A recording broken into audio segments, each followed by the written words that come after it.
Good morning students, today's class for class 12 chapter 11 कर रहे हैं 3D।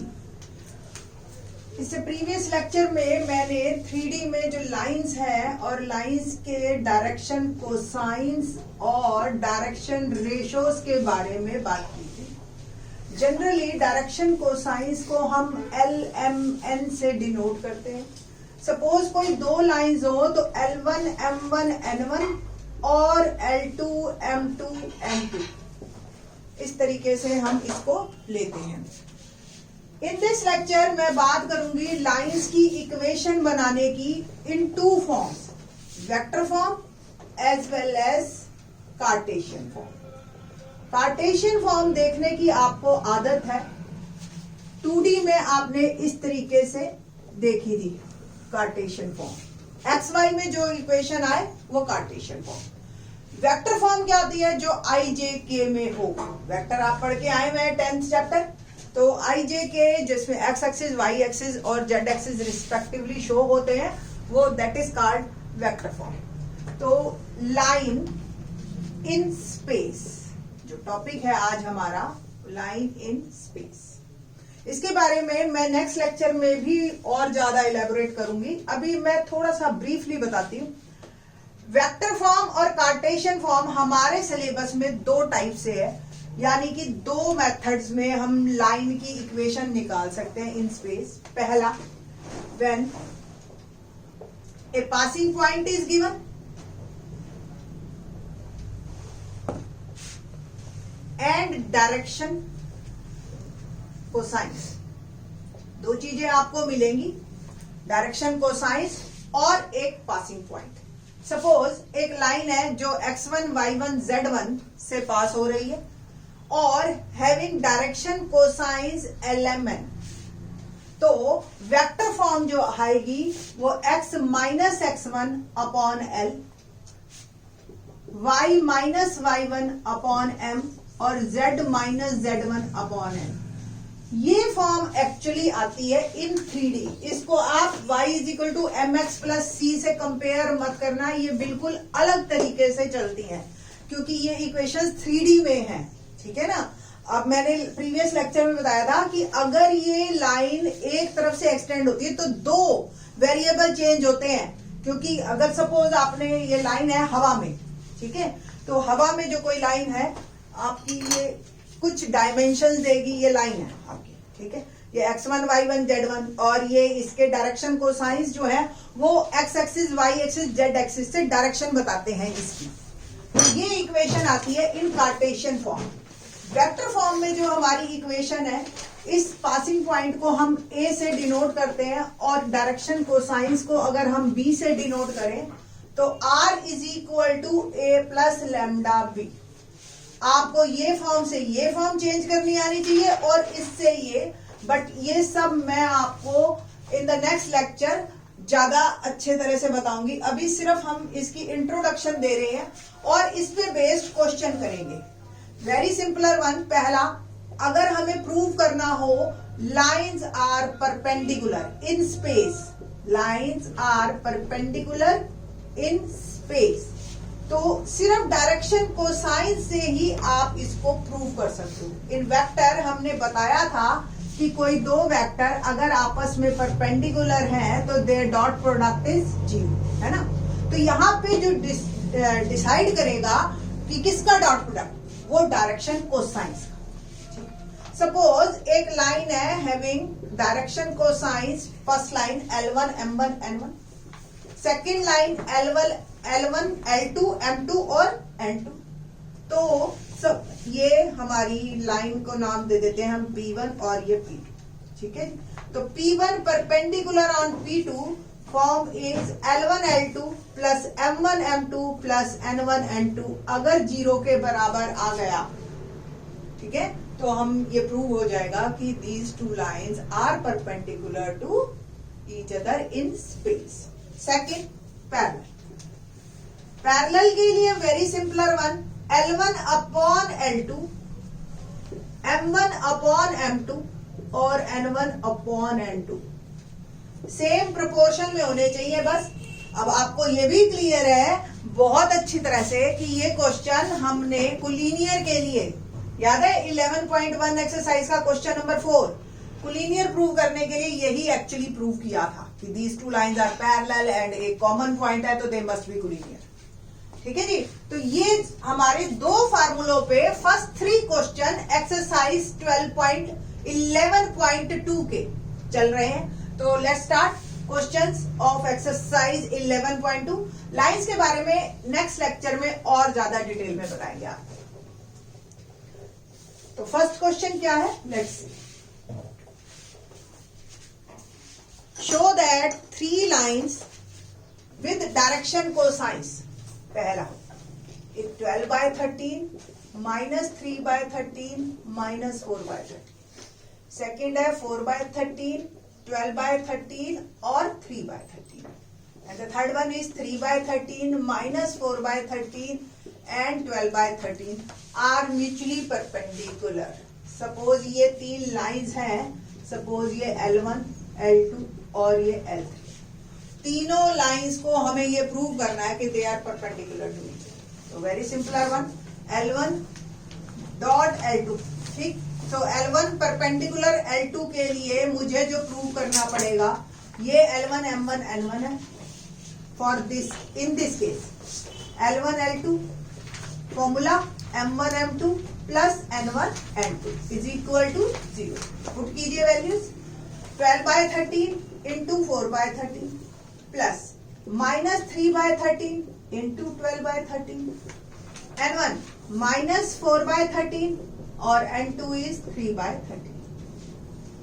12 4 जा 48, 13 13 जा 169, माइनस 12 3 जा 36, 169, 3 4 जा 12, दिख ही रहा होगा आपको 169 LCM, 48 minus 36 minus 12, 48 minus 48 169 is equal to 0, है ना।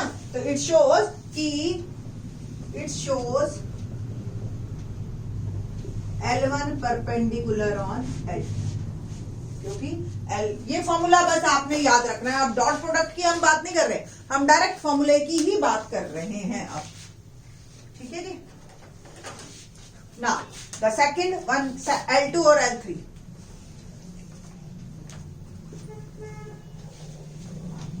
L2 L3 same, L1 M1 N1 ये, L2 M2 N2 अब ये हो गए हैं आपके। फॉर्मूला आपने चाहे फिर से लिख लीजिए, M1 M2 plus N1 N2, 4/13 into 3/13 plus 12/13 minus 4/13 plus 3/13 into 12/13, 4 3 जा 12 माइनस 48 और 36, अगेन इट विल बिकम 0/169। एक L1 और L3 को भी चेक कीजिए आप।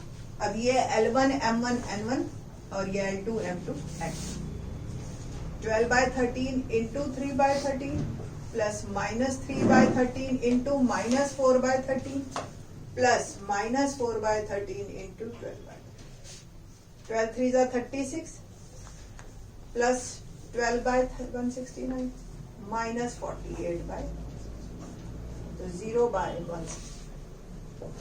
क्वाइट इजी वन, कोई दिक्कत नहीं है, सिर्फ एक फॉर्मूला याद करना है, प्रैक्टिस इनफ कर लीजिए, क्योंकि ये क्वेश्चन 1 मार्क में आएगा ही आएगा और आपको शो करना पड़ेगा। क्वेश्चन नंबर 2,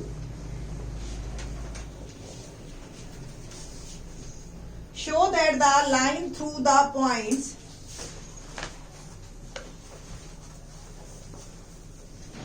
second 1 -1 2 3 4 -2, ये 2 पॉइंट से हमने लाइन ड्रॉ करनी है और ये परपेंडिकुलर टू एक लाइन जो कि इन 2 पॉइंट से, 2 पॉइंट से लाइन भी आपको इक्वेशन बनानी सिखाएंगे in 3D, but in the next lecture there is no need, क्योंकि हमें सिर्फ डायरेक्शन कोसाइन से मतलब है। और डायरेक्शन कोसाइन अगर हमें मिल गए तो हमें पॉइंट्स, हमें लाइंस परपेंडिकुलर बड़े आराम से प्रूव कर सकते हैं। और आपने अगर प्रीवियस लेक्चर किया हो तो आप अगर 2 पॉइंट दे रखे हैं, याद हो x1 y1 z1 और x2 y2 z2, 2 passing point, तो डायरेक्शन रेशियोज हमने निकाले थे x2 minus x1, y2 minus y1 और z2 माइनस z1। ठीक है जी ना, इसके डायरेक्शन रेशियोज की बात कर रही हूं मैं अभी। 3 माइनस 1, 4 माइनस माइनस 1, -2 माइनस 2। ठीक है, and it will become 2, 5 and -4।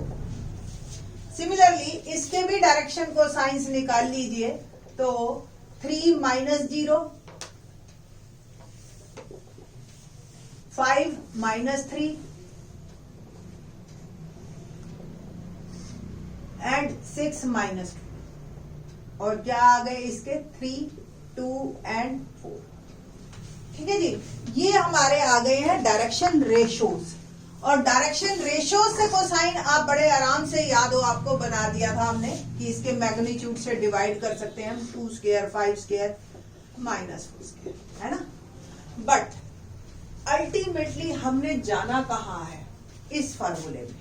और आपको भी पता है इन तीनों के नीचे सेम नंबर आएगा और इन तीनों के नीचे भी सेम नंबर आएगा, है ना। तो कोई जरूरत नहीं है यहाँ पे डायरेक्शन कोसाइंस निकालने की। डायरेक्शन रेशियोज को ही हम डायरेक्शन कोसाइंस कंसीडर कर लेते हैं और क्वेश्चन को कर देते हैं। आपके मार्क्स बिल्कुल नहीं कटेंगे। बस ये स्टूडेंट को ये क्लियर होना चाहिए कि कहाँ वो डायरेक्शन रेशियोज को ही डायरेक्शन कोसाइंस समझ ले और कहाँ उसको नहीं समझना, डायरेक्शन कोसाइंस निकाल ले, बस। तो अगर आपको किसी काम को करने में अल्टीमेटली जाके सेम नंबर आ रहा है, ठीक है ना, सपोज इसका मैग्नीट्यूड जो भी है, लेट इट बी पी, सबके नीचे पी आएगा, और इसका मैग्नीट्यूड क्यू आया, सबके नीचे क्यू आ जाएगा। तो जब प्रोडक्ट करोगे तो सबके नीचे पी क्यू। इसलिए यहाँ पे कोई जरूरत नहीं है आपको डायरेक्शन कोसाइंस को निकालने की। आप इसी को ही L1 M1 N1 L2 M2 N2 करके आपने सिंपल L1 L2 2 3 5 into 2 और -4 into 4, 2 3 जा 6 +10 -16, 16 -16 0 आ गया। इट मीन्स ये लाइन और ये line perpendicular to each other. Clear? तो डायरेक्शन रेशियो से ही आप काम चला लेंगे। तो इस तरीके से आपको यहाँ ना तो इक्वेशन निकालने की जरूरत है, ना डायरेक्शन कोसाइंस निकालने की। 1 मार्क में क्वेश्चन आएगा आपका और पूरे नंबर मिलेंगे आपको। ना the question number 3,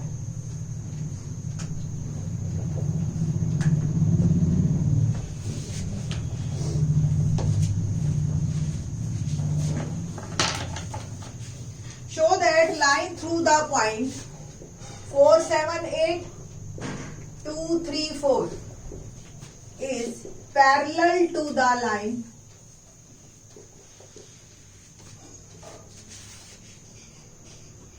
-1 -2 1 and 1 2 5।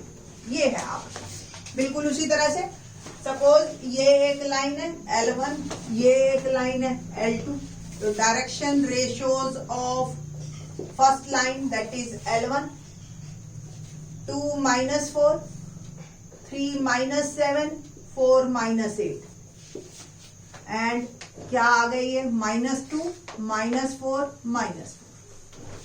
L2 1 -1 2 -2 5 -1 और 1 + 1 2 2 + 2 4 एंड 5 - 1 4।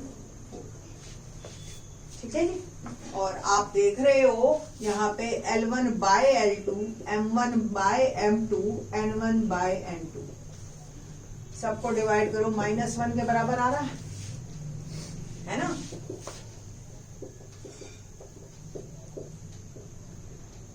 तो प्रोपोर्शनल, तो डायरेक्शन कोसाइंस आर प्रोपोर्शनल।